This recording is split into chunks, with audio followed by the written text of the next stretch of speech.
Yaani kama mtu unaweza kukariri sauti hizi zote, ukazikariri kwa uzuri na kwa ubora na kujimemorize kichwani, ni jambo la kushangaza sana. Ukisema uwezi kuisikia sauti ya Mungu, inashangaza. Hili jambo ni kubwa kweli kweli la elimu ya watu wazima, hasa kama hii imemkwa. Ni kweli unaweza ukapata ajira kubwa na kubwa kweli kweli. Umesikia? Wapo wengi. Ngoja ili uamini kuna wasanii. Nimemwona Chidi Benz pale, nikimbia kwa Chidi Benz. Msikia. Kimbia kwa Chidi Benz, msikia.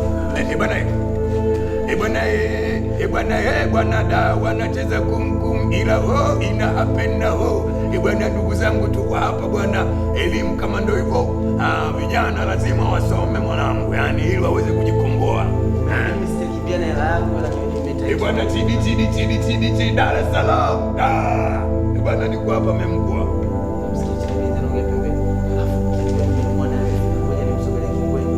Nimsalimie ili uamini kama umetii. Ngoja tutafutie Kingwendu hapa tumetii. Kingwendu habari? Karibu mwenzangu, kazi kweli kweli.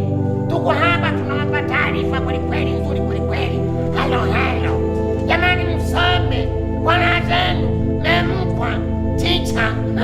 Mwenzangu Ndaru, kazi kweli kweli. Karibu sana kwa mkutano Kingwendu. Asante mwenzangu, niko hapa memkwa. Kuna baba mweusi huyo. Anaitwa Steve. Kingwendu. Mweusi kafoksi arefa. Haya, mimi ninachokwambia. Mkutano watu kibao. Senga wewe. Msalimie na msikie. Senga. Yaani nakusikia kwa habari. Yaani nasikia mfurugi.